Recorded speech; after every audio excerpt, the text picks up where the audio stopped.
Imagine transforming everyday dollar store craft items into charming, budget-friendly Christmas decor to fill your home with holiday warmth. Hey there, this is Sandra. Welcome to Christmas at the Schwowin's Nest. Today I am sharing some of my favorite dollar store and trash to treasure creations. Let's go. If you've been following me on my channel for a while, you know that I like to take projects that are already done or outdated and create something new. These are two little cupboard doors that I had picked up at the thrift store a while ago, probably 3 or 4 years ago now.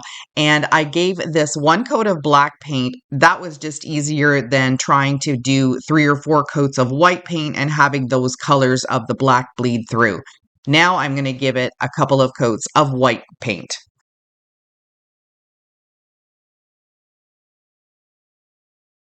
I like to use this plastic poster board with my Cricut machine to cut out stencils. And what I had done with this is actually used the Christmas tree on something else and then kept the exterior of it, as you can see here. And now I'm just going to be dry brushing this Christmas tree onto the middle of the board. This dry brushing technique was something that I decided to try and I thought it looked amazing.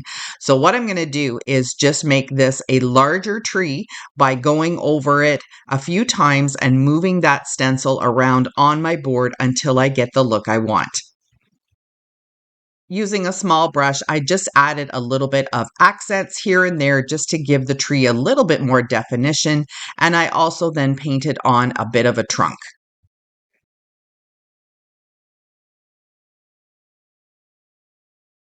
Crafter Square at the Dollar Tree always has some amazing stencils. These are a thicker plastic, and I was really excited when I found this style.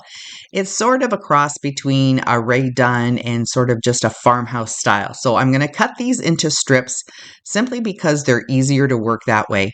And then I'm going to use a pencil and trace out my letters.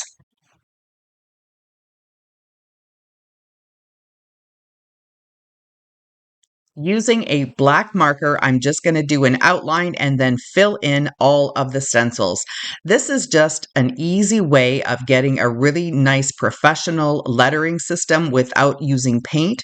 Sometimes the paint just doesn't work for me, and also because I have this little raised edge and you can see me doing some distressing on it here right now, that was going to make it a little tough to get those stencils to sit down nice and flat in order for me to use the paint. So for this one, pencil and marker was the way to go.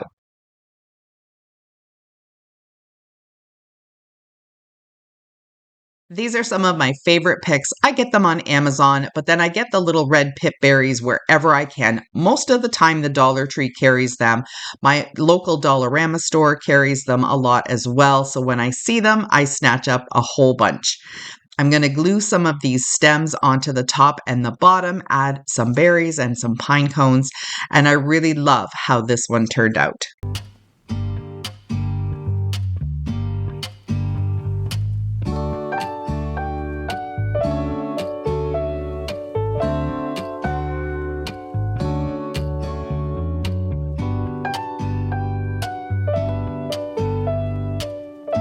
Dollar Tree always has tons of different signs in different shapes and sizes, and I had this one left over from a Canada Day craft. I didn't use it. And once you can get all of the paper off, and some of them come off fairly easily, you're left with this really nice textured wood. What I'm going to do now is just fill in the holes with some of this DAP crack shot, and then I'm going to sand it down so it's nice and smooth. Then it's going to get a couple of coats of white chalk paint.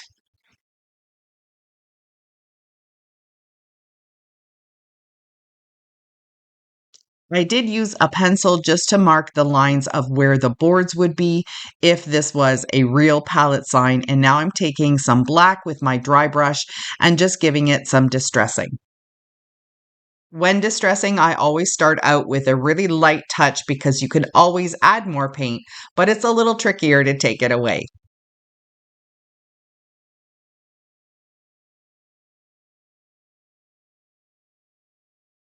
This time, to make sure that I had a really perfectly round wreath, I'm using a bowl and I'm just going to trace it out with a pencil.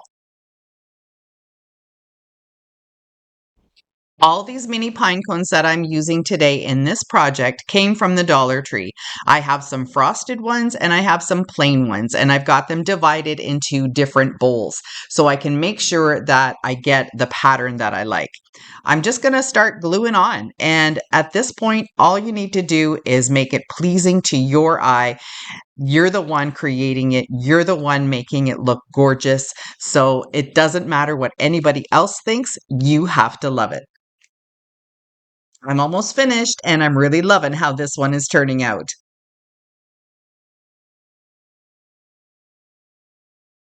You can add any type of embellishment that you want for your wreath. I added some red pip berries and I'm going to be using some of these little boxwood leaves.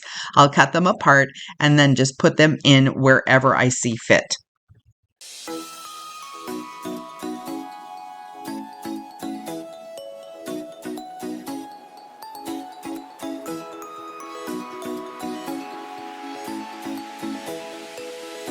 I'm using twine to create a hanger. I'm going to double it up and knot it on each end, glue it to the back of the sign.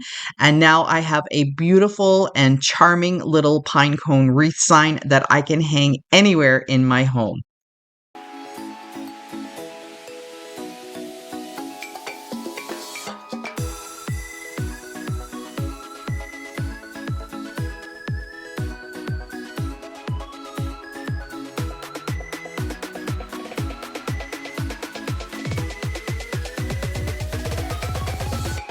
Okay, so our next project is using these boards. You can get these at the Dollar Tree as well, I think, but I got mine at Dollarama and they come 6 to a pack for $2. I also printed off this red truck onto just regular printer paper, and I will have that available for you on my website. The link is down in my description box. I'm going to just cut out all of the extra paper that I don't need.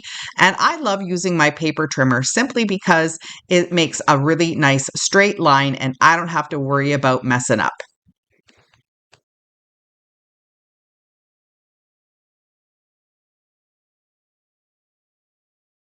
I've got 3 of my boards lined up and I want to create a palette sign with some space in between. So in order to do that, I'm going to use these giant popsicle sticks and I'm going to glue everything together.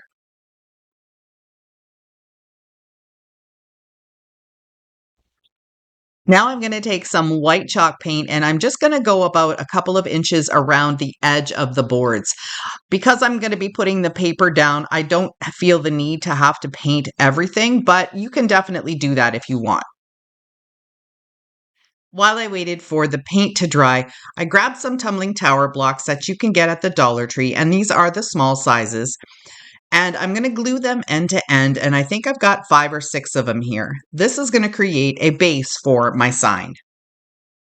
I started out using hot glue, but there was too much of a gap in between, so I switched over to my Weldbond glue, which is for wood, ceramic, tile, glass, you name it. I love this wood. I have it listed in my Amazon store if you're interested. And I'm just applying it with a small little paintbrush so I don't get too much excess. I'm going to repeat these twice for these tumbling tower blocks and then set them aside to dry too.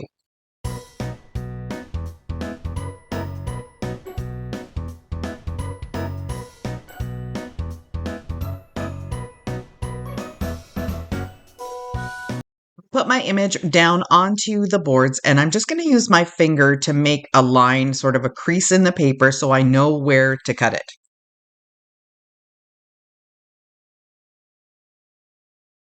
I'll use Mod Podge to attach the paper to the sign, and I'm going to do something a little different that I haven't tried before, and it worked out pretty good. I'm just going to give the back of my paper a tiny little spritz of water, just so it has the ability to stick a lot better to the Mod Podge on the wood, and then I won't get as many wrinkles as I normally do. And I was really impressed with this. It turned out really great. I did decide to put the paper a little bit higher up because I'm going to be using those tumbling tower blocks as a stand, and I need a little space down at the bottom to be able to glue them on.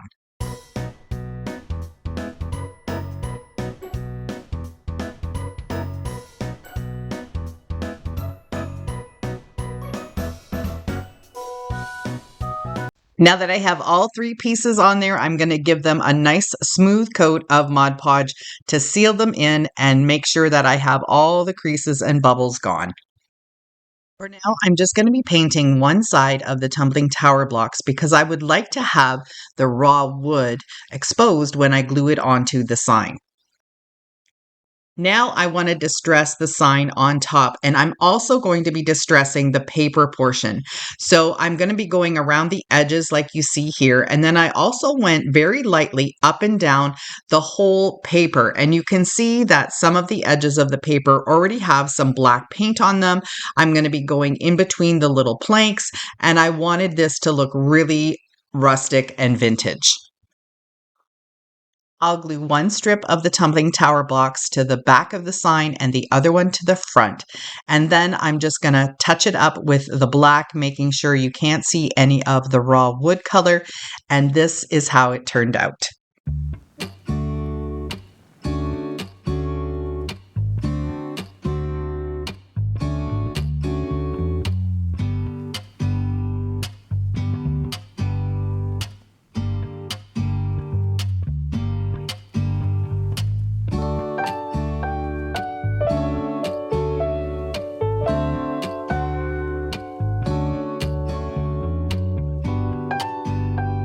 This is a really fun trash to treasure find.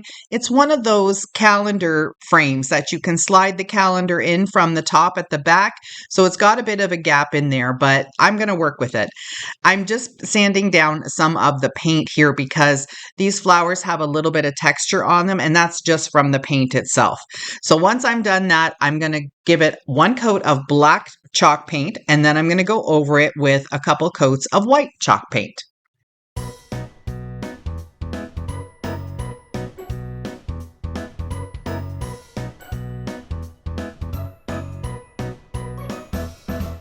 I got this beautiful shopping bag at my local Dollarama store, which is only available in Canada, sorry to say, but I'm sure that the Dollar Tree and Family Dollar and Dollar General in the States will probably have some beautiful designs too. I'm going to cut this out just using the top portion of it, and I won't be using the part at the top either where the holes are, so I'll trim that away.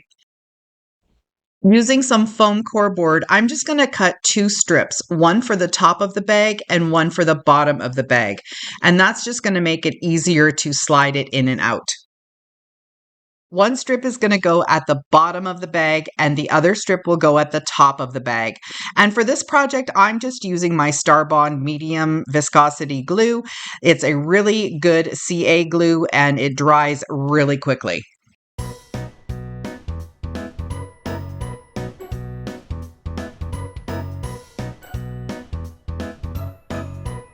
The strips at the top and the bottom will give me the ability to very easily push this into the frame, but also pull it back out again if I choose to switch the picture for the next year.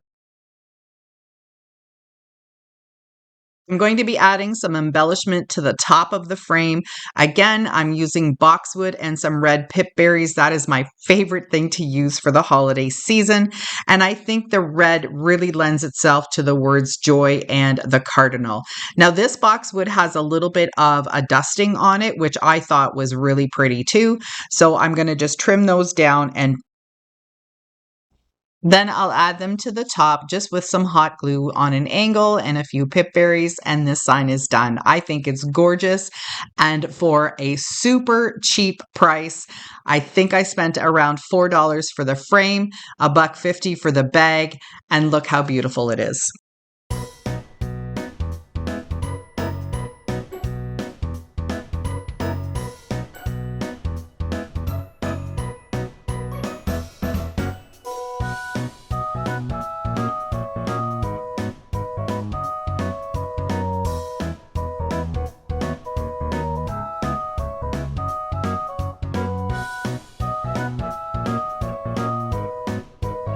This project is also a trash to treasure.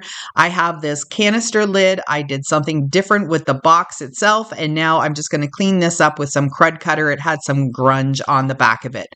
I'm flipping it over and I'm going to be using the underside because I thought this has a really nice frame look. So I'm going to be painting that white, and then I'm going to use the same technique that I did for my first project in this video. I'm going to dry brush the stencil of the Christmas tree. And this was a really simple sign to make.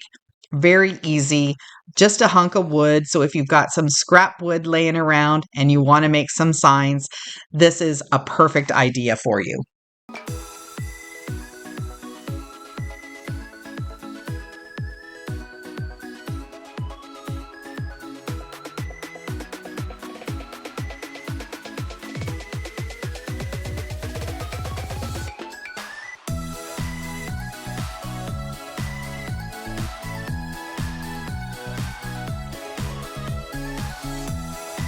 I took the same brush and I just dragged it in from the edge, giving it some more distressing.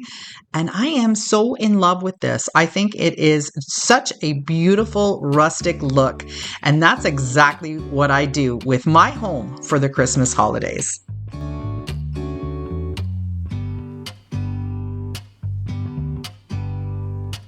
I hope you enjoyed these dollar store and trash to treasure budget-friendly Christmas decor ideas and got some inspiration to deck your halls with style.